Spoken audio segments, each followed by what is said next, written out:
بسم اللہ الرحمن الرحیم۔ السلام علیکم دوستو، امید ہے کہ ایمان و صحت کے بہترین حالت میں ہوں گے۔ دوستو، اشفاق احمد صاحب لکھتے ہیں کہ برطانوی صحافی انجلینا کی قبول اسلام کا یہ واقعہ انتہائی حیرت انگیز ہے، جسے سن کر آپ کو مسلمان ہونے پر فخر محسوس ہوگا۔ انجلینا پیشے کے لحاظ سے صحافی ہے جس کا شمار دنیا کے مشہور ترین صحافیوں میں ہوتا ہے۔ انجلینا برطانیہ کے ایک امیر کبیر خاندان سے تعلق رکھتی ہے۔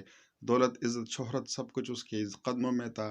بچپن سے اس کے ذہن میں اسلام اور مسلمانوں کے خلاف نفرت اور زہر بھرا گیا، اور انجلینا بھی باقی غیر مسلموں کی طرح یہی جانتی اور مانتی تھی کہ مسلمان بہت زیادہ ظالم، انسانیت دشمن اور سفاک قسم کے لوگ ہیں۔ بس اس نے ہمیشہ اسرائیل کے حق میں آواز بلند کی، جبکہ فلسطینی مسلمانوں کو دہشت گردوں اور ظالم کے طور پر رپورٹ کیا۔ لیکن ایک دن انجلینا کو اللہ تعالیٰ نے وہ حقیقت دکھائی، اس کے بارے میں شاید اس نے کبھی سوچا بھی نہیں تھا۔ اشفاق احمد صاحب فرماتے ہیں کہ اسلام قبول کرنے کے حوالے سے انجلینا بتاتی ہے، میں نے اسلام مسلمانوں کی محبت اور دوستی میں قبول نہیں کیا۔ مجھے ہمیشہ اسلام اور مسلمانوں سے نفرت رہی تھی، پر نہ جانے کس وقت اللہ تعالیٰ نے میرا دل اسلام کی طرف موڑ دیا۔ اسلام کی جانب یہ سفر میری زندگی کا نہایت خوشگوار سفر تھا۔ مجھے نہیں معلوم میں کب اس راہ کی مسافر بنی، لیکن میرے ساتھ فلسطین میں پیش آنے والا ایک عجیب واقعہ جس نے میرے ذہن اور دل کے دروازے کھولنا شروع کر دیے۔ انجلینا بتاتی ہے، یہ سن 1990 کی بات ہے۔ میں برطانوی اخبار ڈیلی میل کے لیے فلسطینی علاقے مغربی کنارے روانہ ہوئی۔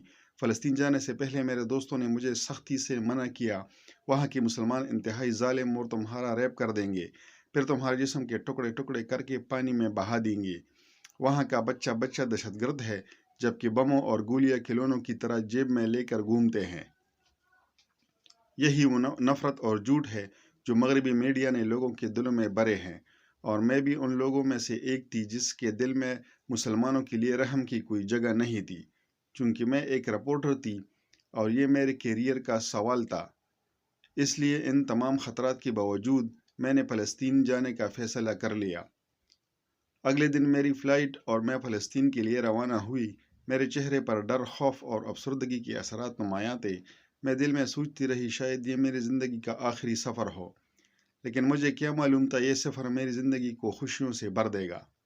سفر کے اختتام پر محفل علاقے مغربی کنارے میں اس حال میں داخل ہوئی کہ میرے جسم پر میرا کوٹ بھی نہیں تھا، کیونکہ تل ابیب کے ہوائی اڈے پر اسرائیلی حکام نے میرا سب کچھ چھین لیا۔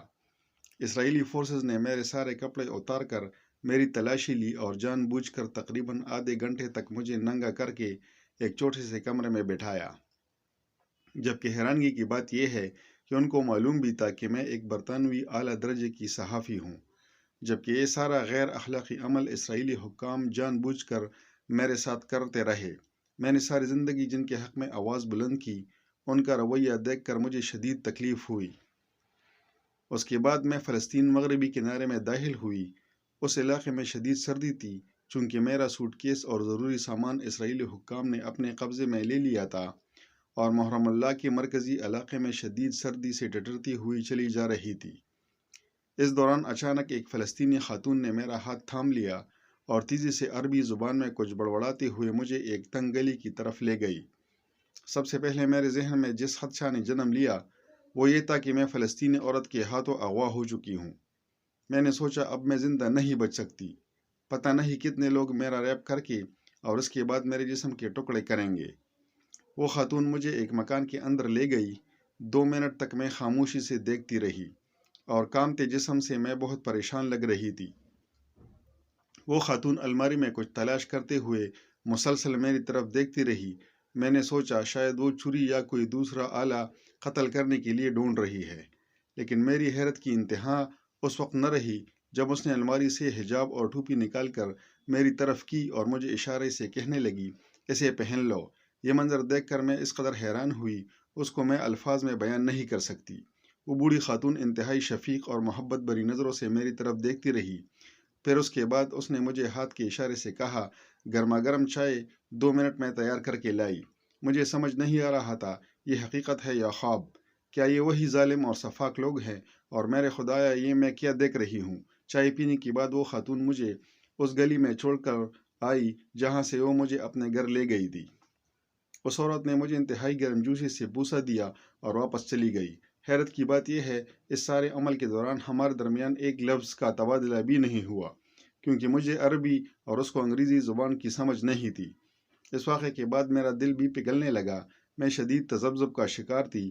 جن لوگوں کو میں ساری زندگی سپورٹ کرتی رہی انہوں نے مجھے ننگا کیا، اور جن سے میں ساری زندگی نفرت کرتی رہی انہوں نے میرے جسم کو ننگا ہونے سے بچا لیا۔ میری بہترین مہمان نوازی کی اور بنا کوئی لفظ کہے وہ محبت تھی جس کی مثال دنیا میں کہیں نہیں ملتی۔ یہ سخاوت اور فیاضی کی ایک زندہ اور بہترین مثال تھی، جبکہ اس کے بعد مجھے وہاں پر رہتے ہوئے بارہا اور کئی موقعوں پر اس بات کا تجربہ ہوا۔ ہمارے مغربی معاشرے میں روحانی گرمجوشی کا ایسا مظاہرہ کہیں دیکھنے کو نہیں ملتا۔ اب مجھے پورا یقین تھا کہ مغربی میڈیا مسلمانوں کے خلاف کس قدر جھوٹ کا سہارا لیتا ہے۔ میڈیا پر مسلمانوں کے خلاف جو بغاوت اور پروپیگنڈا کیا جاتا ہے، حقیقت اس کے بالکل برعکس ہے اور سراسر مختلف ہے۔ اس کے بعد آنے والے 3 برسوں میں مجھے فلسطین کے مختلف علاقوں میں جانا پڑا، اور وہ لوگ میرے ساتھ انتہائی عزت اور احترام کے ساتھ پیش آتے تھے۔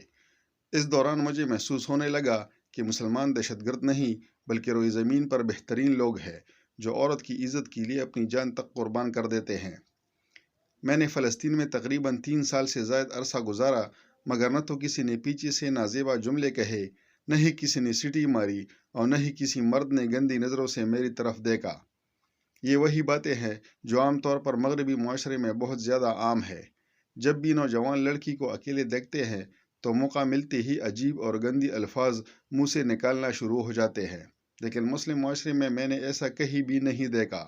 ناظرین، انجلینا مزید بتاتی ہے، فلسطینی مسلمانوں کے درمیان رہ کر انشاءاللہ، ماشاءاللہ اور الحمدللہ جیسے الفاظ میری زبان کا حصہ بنتے رہے، جو اکثر مسلمان اپنے روزمرہ زندگی کی گفتگو، شکر، تعریف اور امید کے اظہار کے طور پر استعمال کرتے ہیں۔